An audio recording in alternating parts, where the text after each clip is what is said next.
प्रिय भगतजनों, अहोई अष्टमी माता की व्रत कथा। दोस्तों, अहोई अष्टमी माता की कथा के अनुसार एक साहूकार के 7 बेटे 7 बहुएं एक बेटी थी। एक दिन उसकी बहुएं और बेटी आंगन लीपने के लिए जंगल में मिट्टी लेने गई।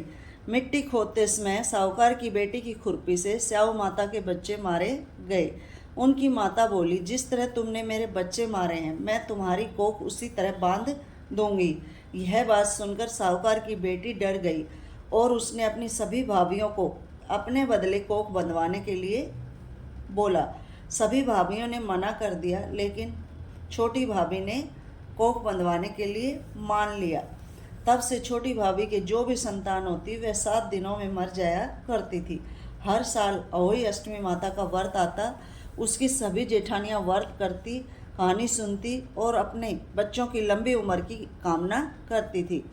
छोटी भाभी उस दिन रोया करती थी। दोस्तों, ऐसे ही समय बीत गया और इसका उपाय निकालने की सोचने लगे। पंडित को बुलवाया गया और इस श्राप से मुक्ति पाने का कुछ पूछने लग गए। इस श्राप से मुक्ति पाने के लिए पंडित ने सुरई गैया की सेवा करने को बोला। दूसरे ही दिन बहू ने सुराई गैया की सेवा करनी शुरू कर दी। वह रोज सुबह उठकर गाय का गोबर साफ कर देती, उसे चारा डाल देती, पानी भर देती थी। सुराई ने सोचा कि मेरी सेवा कौन कर रहा है। बहू बोली, आपका बड़ा उपकार होगा अगर आप मेरे साथ चल पड़ती हो तो। रास्ते में वो दोनों एक पेड़ के नीचे बैठ गई। उसी पेड़ पर गरुड़ पक्षी का घोंसला था।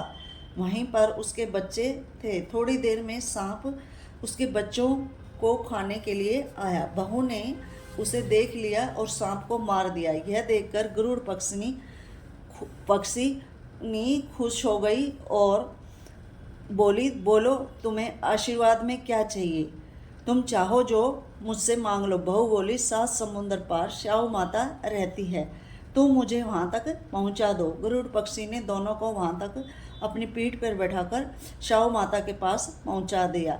सुरई गाय को देखकर स्याऊ माता खुश हो गई। बोली, बहन आओ, ज़्यादा दिनों में आई हो। बोली, बहन मेरे बालों में जुएँ पड़ गई हैं, निकाल दो।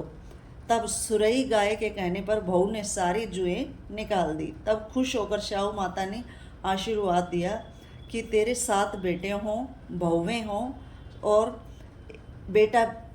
उस बहू बोली कि मेरे एक भी बेटा नहीं है, तो आपने माता मेरी कोख बांध रखी है, यह तो तुमने आप मेरी कोख को खोल दो, मुझे बस यही आशीर्वाद चाहिए। स्याऊ माता कहने लगी, तुमने तो इस प्रकार मुझे ठग ही लिया। अब तू घर जाकर अहोई माता का उद्यापन करना, कढ़ाई करना, तेरी सारी इच्छाएं पूरी हो जाएंगी। माता का व्रत कर वह घर को गई। उसने बहू ने घर जाकर देखा कि उसके सारे बेटे बहुएं घर के आंगन में दिखे। वह खुश हो गई। उसने अहोई माता का व्रत किया, उद्यापन कर 7 कढ़ाई कर उद्यापन किया। और उधर जेठानियाँ कहने लगी, जल्दी जल्दी कहानियाँ सुन लो, नहीं तो फिर उसका रोना धोना शुरू हो जाएगा। उसकी आवाज़ नहीं आई तो बच्चों को उनके घर भेजा देखने के लिए। बच्चों ने बताया कि वहाँ तो उद्यापन का कार्यक्रम चल रहा है। यह सुनकर जेठानियाँ उसके घर गई और पूछने लगी, तुमने अपनी कोख को कैसे खुलवाया। बहू बोली, स्याऊ माता ने कृपा कर मेरी कोख खोल दी। तब सभी आदमी औरतें जितनी भी वहाँ थी अहोई माता की जय जयकार करने लगे। बोलो, अहोई अष्टमी माता की जय हो।